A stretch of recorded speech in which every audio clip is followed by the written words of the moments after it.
Before we begin, a quick content warning. Paranormal Pajama Party is a podcast about scary stories and legends, but there's nothing scarier than the patriarchy. When discussing tales in which women are often the villains, we'll have to unpack some stories in which women are the victims. This episode contains the usual amount of cursing. Get it? Because it's an episode about witches, so cursing. But also, there will be swear words, as well as terrorism, weapons, murder, and serious injury, suicide, and so much sexism. This episode mentions online communities where people with socially unacceptable interests lurk. If that sounds like the kind of thing you'd be into, but definitely not in an incel way, please check out the podcast's Instagram page or follow it on Threads. The handle is Paranormal PJ Party. I enjoy goth memes and Scooby-Doo jokes. See you there. Witch Burning by Mary Elizabeth Councilman, originally published in Weird Tales in 1936. They burned a witch in Bingham Square last Friday afternoon. The faggot smoke was blacker than the shadows on the moon. The licking flames were strangely green, like foxfire on the fen. And she who cursed the godly folk will never curse again. They burned a witch in Bingham Square before the village gate. A housewife raised a skinny hand to damn her, tense with hate. A huckster threw a jagged stone, her pallid cheek ran red. But there was something scornful in the way she held her head. They burned a witch in Bingham Square, her eyes were terror wild. She was slight, a comely maid, no taller than a child. They bound her fast against the stake, and laughed to see her fear. Her red lips muttered secret words that no one dared to hear. They burned a witch in Bingham Square, but ere she swooned with pain, and ere her bones were sodden ash beneath the sudden rain, she set her mark upon that throng, for time cannot erase the echo of her anguished cries, the memory of her face.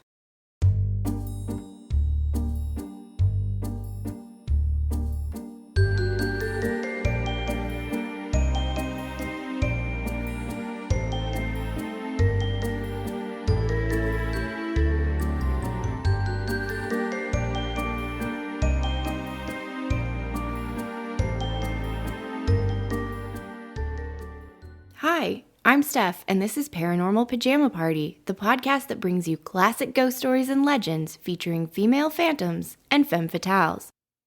Together, we'll brush the cobwebs off these terrifying tales to shed some light on their origins and learn what they can tell us about the deep-rooted fears society projects onto women.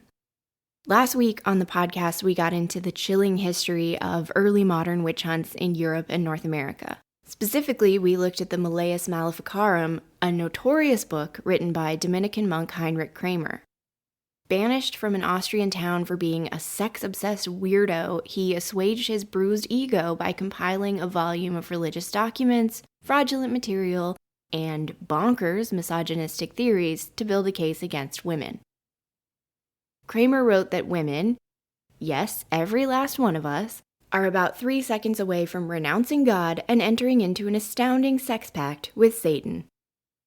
Thanks to the recent rise of the printing press, Kramer's bloodthirsty book found a large audience quickly, and for complicated socioeconomic reasons that we touched on briefly in the previous episode, the Malleus Maleficarum seems to have been the spark that lit the tinderbox, igniting hundreds of years of witch hunts. Oh god, sorry, I'm so sorry ladies, that was a poor choice of words. I shouldn't have gone with the fire metaphor. You remember tonight's guests, don't you? The witch hunts resulted in the executions of tens of thousands of people for witchcraft. Most of those people were poor or socially outcast women, thanks to deep-rooted patriarchal systems that often view us as troublemakers or burdens. And lucky for us, a few of them are here with us tonight. And oh boy, are they hot under the collar. Sorry, too soon. I understand. This week, we're going to do something a little bit different on the podcast, because the whole time I was researching the Malleus Maleficarum and Heinrich Kramer and trying to figure out what the hell his problem was. Actually, now that I think about it, I guess hell was part of his problem. I kept thinking of another deadly misogynist. And the more I read about the witch hunts, the more I realized that 250 plus years later, not nearly enough has changed. We are still dealing with hateful anti-woman ideologies, and innocent women are still being killed. The parallels between past and present are real, and they are dark. On May 23, 2014, a 22-year-old man named Elliot Rodger went on a violent rampage in Isla Vista, Santa Barbara, California. His attacks began in his own apartment, where he ambushed, stabbed, and killed his 2 roommates and one of their friends. He then changed out of his blood-soaked clothes, showered, and went on a Starbucks run. While waiting for his triple vanilla latte, he texted his mother. He emailed a 137-page manifesto called My Twisted World to his friends and family members. He uploaded a video titled Elliot Rodger's Retribution to his YouTube channel, and then he got in his car with 3 semi-automatic pistols, extra ammunition, and a can of gasoline to begin his so-called war on women. First, he tried and failed to enter a sorority house with the gasoline and his guns. Frustrated, he got back in the car and drove until he spotted 3 young women. He fired several rounds out his passenger window, killing 2 and injuring the 3rd. He continued his rampage down Pardall Road, where he shot into the window of a closed coffee shop and then into a deli mart where he killed a 20-year-old man. Driving on, he continued shooting pedestrians and cyclists on the road and began to purposely strike people with his vehicle. Eventually, after a shootout with sheriff's deputies, he took his own life with a gunshot to the head. In total, Rodger killed 6 other people and injured 14 more. As law enforcement unpacked his background, manifesto, and YouTube rants, a picture began to emerge. Rodger had struggled throughout his life to make friends due to ongoing mental health difficulties, becoming immensely jealous and angry with anyone he thought might be having a better life than him. Unfortunately, he repeatedly refused to take medication or be sent to a residential facility for treatment. He struggled especially in his relationships with women. Rodger was deeply ashamed of being a virgin and was desperate for a girlfriend. As early as 2011, he was assaulting couples who provoked his jealousy just by being together in public. His usual MO was to throw some kind of beverage at happy couples from his moving car. Online, he posted videos of himself secretly following couples while complaining about how lonely he was. He subscribed to men's rights channels and was a member of misogynist forums. His search history revealed an interest in the Nazis, especially Hitler's charisma and the torture methods of the Spanish Inquisition. And online, Rodger did find a community, the Incels, or the involuntary celibates. The name of this subculture, which is mostly comprised of straight white men, was, ironically, coined by a queer woman. In 1997, a woman named Alana started a hand-coded HTML website for her fellow involuntary celibates, people having trouble dating. It grew into a mailing list and a peer support site that invited anyone experiencing dating woes to participate in the conversation. Alana is not a mental health expert and was not equipped to deal with the emotions and generalizations that poured out of the site's users. She stepped away from the site and handed it over to others around the year 2000.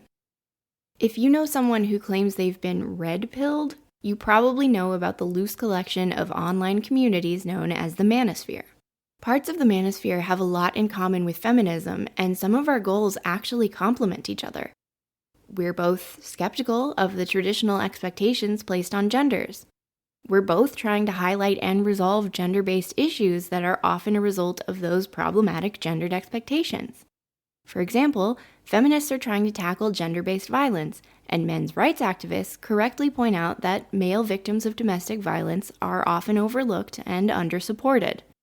We both want to change social systems to address these injustices. But things start to fall apart in our approach to creating change. While feminism is rooted in the belief that patriarchy harms all genders, members of the manosphere frequently perceive the situation as a zero-sum game, where gains for women equate to losses for men. The starkest difference, however, is that while radical feminist ideologies can sometimes involve intense rhetoric, male supremacists kill. They perpetrate organized, ideologically driven terrorism against women. There are certainly men's rights advocates trying to find common ground and work towards equality for everyone. Unfortunately, their work is associated with and overshadowed by extremist subcultures that kill people, And that's why the Southern Poverty Law Center has classified male supremacy as a hate group. In the years since Alana handed over control of her website, the incel community has been co-opted into the manosphere and morphed into male supremacy, quickly evolving into one of its most violent and radicalized factions. And incels love Elliot Rodger. As I mentioned, he was active in a number of online forums, and once his manifesto and final video were shared, the hero worship began. It hasn't stopped. Although several of the forums and subreddits he belonged to have since been shut down, incel culture is alive and well, and Rodger is their greatest martyr. On the Wikipedia page outlining mass murders and violence committed by incels, I counted 9 perpetrators who specifically mentioned admiring Rodger in the lead up to their crimes. In his manifesto, My Twisted World, Rodger outlined his frustrations over his love life and concluded that women were to blame. He described us as a plague and advocated that all our rights be revoked, especially our right to choose our partners, which we should leave up to, quote, civilized men of intelligence, meaning people like him. Rodger said that female wickedness should somehow be contained, otherwise the world would fall into degeneracy. In his manifesto, the Malleus Maleficarum, the voluntary celibate Heinrich Kramer forged a document purportedly by the theological faculty at the University of Cologne that said in part, it should be ensured that this treatise will become known to the learned and zealous men who will then, on the basis of it, provide various healthy and appropriate advice for the extermination of sorceresses. And as you'll recall from part 1 of this series, by sorceresses, Kramer meant all women. We can't be trusted to choose our partners, Kramer said, because we'll inevitably choose Satan. It is normal for all witches to perform filthy carnal acts with demons, not for the sake of pleasure, but for the sake of corrupting. Meanwhile, poor bewitched men would become impotent and feel like they'd been castrated. He also painted a picture of a world turned upside down by women, which would bring about the apocalypse foretold in the Bible. When I was researching the Malleus Maleficarum, at first I thought it was bizarre how many parallels I was picking up between Kramer and contemporary incel rhetoric. And then I started to realize it's not bizarre at all. It makes perfect sense, actually. It's just evidence that this kind of extreme, violent misogyny has been around for a long, long time. There's a violence prevention theory called the path to intended violence that describes a sequence of separate, recognizable behaviors that perpetrators of mass violence, such as school shootings, take. Elliot Rodger followed the steps in preparing for his attack on Isla Vista. It looks to me like Heinrich Kramer followed them too, in writing the treatise that became the handbook for accusing, torturing, and executing women accused of witchcraft. The first step on the path to intended violence is feeling a grievance. Sometimes it's a perceived sense of injustice, threat, or loss. Sometimes it's due to a desire for fame, and sometimes it's about getting revenge. It can also be a mix of all of these things. In Rodgers' case, this was his long-standing belief that women owed him something and were withholding it from him. He called himself a supreme gentleman and couldn't fathom why women weren't attracted to him. There were also a couple of incidents shortly before his attack that further exacerbated this sense of injustice. He thought one of his roommates had stolen some candles from him and even called the cops on him, and on the night of his 22nd birthday, he got into a fight at a party after drunkenly trying to push women off a 10-foot ledge when no one would talk to him. Like Rodger, Heinrich Kramer also had a history of blaming women for his lust. As we talked about in the last episode, just before writing the Malleus Maleficarum, Kramer had been insulted and then embarrassed by a woman named Helena Schuberin. She cursed at him and stopped attending his sermons. When he accused her of witchcraft but was apparently unable to question her on anything other than her sex life, the local bishop ended the tribunal abruptly and banished him from the area. Step 2 on the path to intended violence is developing an idea that only violence can resolve your injury. This could take the form of discussions with others or modeling yourself after other assailants, as the incels who've followed in Rodger's footsteps have done. Rodger's belief that an act of terrorism was the solution was underscored by what he was reading and the content he was posting on incel forums, where violent language and fantasies are par for the course. He surrounded himself with an online echo chamber, endlessly repeating calls for misogynistic brutality. This is harder to prove in Kramer's case because he was doing his thing 538 years ago, and fortunately for all of us, he didn't have access to YouTube. But we do know that he was immersed in a social and religious system that continually affirmed his belief that women were inherently evil. We also know that theologians of the time agreed that the punishment for heresy was death. And we know that it was a generally violent era. Psychologist and author Steven Pinker says, statistics aside, accounts of daily life in medieval and early modern Europe reveal a society soaked in blood and gore. Religious instruction included prurient descriptions of how the saints of both sexes were tortured and mutilated in ingenious ways. Corpses broken on the wheel, hanging from gibbets, or rotting in iron cages where the sinner had been left to die of exposure and starvation were a common part of the landscape. Gross. So to Kramer, violence would have seemed like the most obvious answer to his grievance with women and a necessary step to cleanse society of our evil ways. Step 3 down the path is researching and planning the attack. This is when perpetrators collect specific information about their targets and may engage in stalking. Elliot Rodger researched the sorority he wanted to attack and would sit outside it in his car watching the students. Kramer's preparation was a little more academic. The Malleus is kind of like this podcast, a collection of information pulled from other material. Obviously, there are a few differences between the two. This podcast is pro-women, for one thing, and also, instead of wanting to murder Helena Schuberin, I want a t-shirt with her face on it.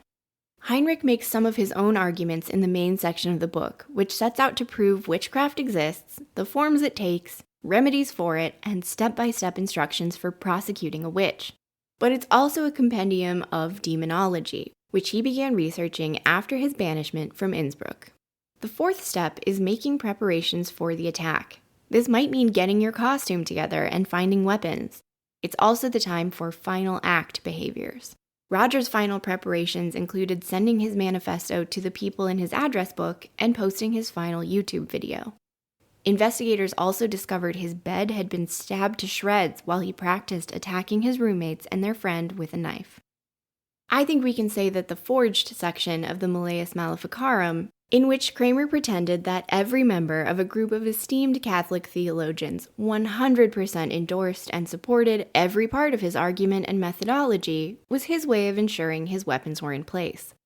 In the main section of the book, he also outlines the various torture methods required to be used to extract confessions from the accused witches.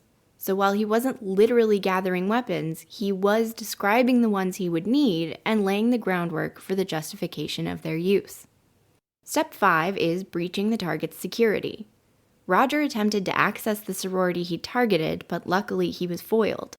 Unfortunately, he then went after extremely vulnerable pedestrians and unarmed, unaware people going about their day-to-day business from the safety of his vehicle.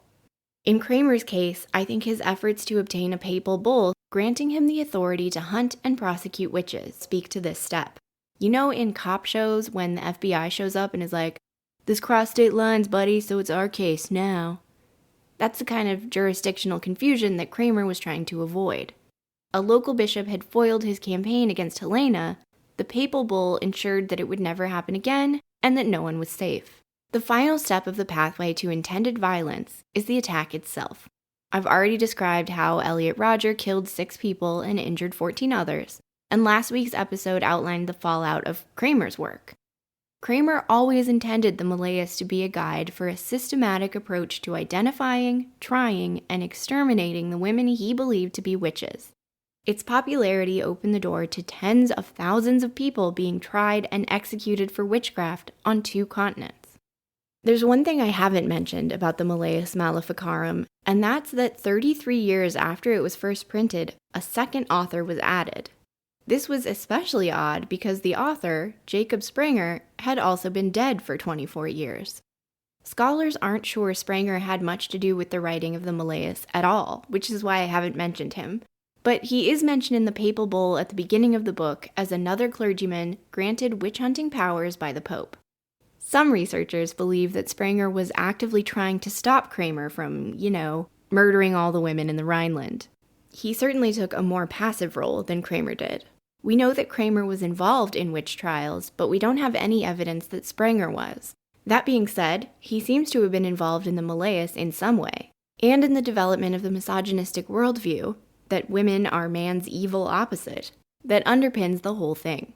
I mention him now because the same people behind the path to intended violence theory have another theory about extremist groups.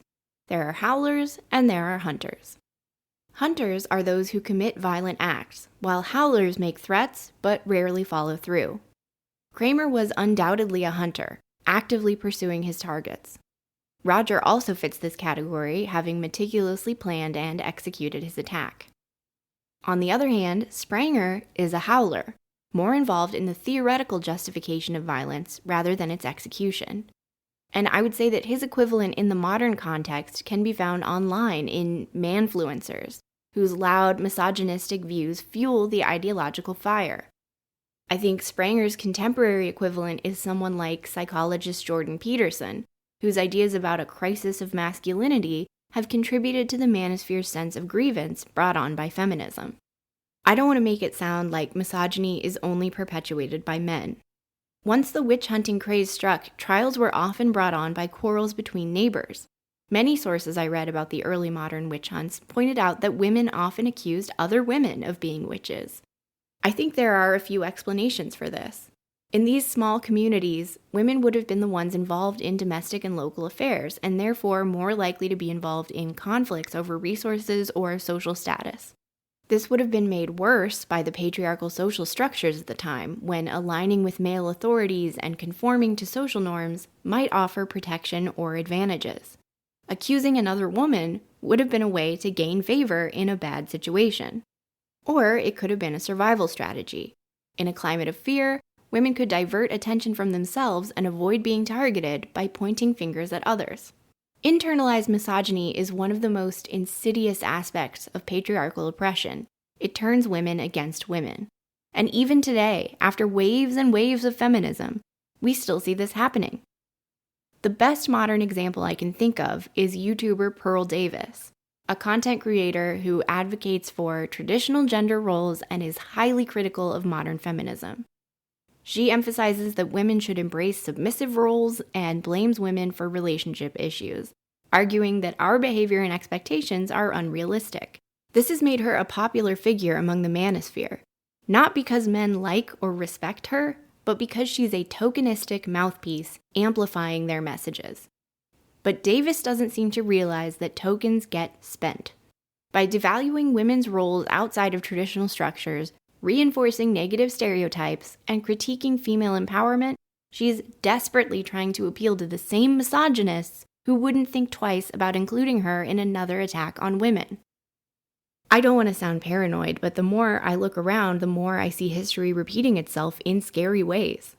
We talked last week about how the transition from feudalism to capitalism disrupted the traditional social structures, which led to non-conforming women being scapegoated. I don't know if you've tried to buy anything or find a job recently.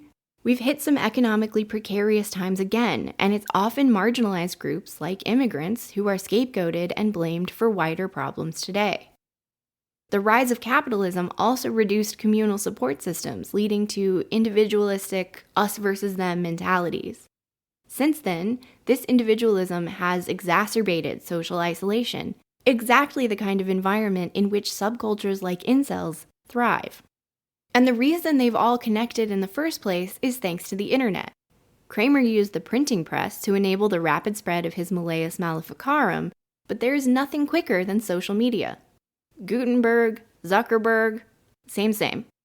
Only I think Zuckerberg's idea is more dangerous because social media's accessibility, interactivity, and speed make it incredibly powerful. The printing press had limitations in reach, and it's not like a pamphlet is particularly interactive unless you turn it into origami. But the internet lets us build virtual communities of people all over the world in real time and often under the cover of anonymity. Pair that with algorithms amplifying content based on engagement and not the actual message, and things get really frightening.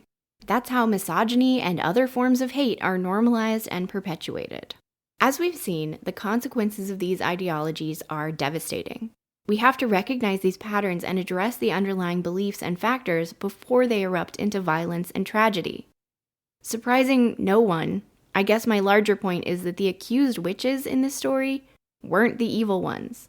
The real evil lurks inside the individuals who encourage and enact violence against other humans, whether in the form of witch hunts, incel-related terrorist attacks, or any other attack on a group of marginalized people. We don't have to accept that this is where things are headed again. There's research showing that de-radicalization programs can be effective, for example. But more than anything, I think it's going to take a societal shift, challenging and changing the underlying beliefs about gender, power, and entitlement. So, the next time someone claims to be a victim of a witch hunt, please consider whose side they would have been on historically. Using religion, misogyny, and traditional gender roles to control women's bodies is a total Heinrich maneuver. Ooh, Heinrich, ya burnt.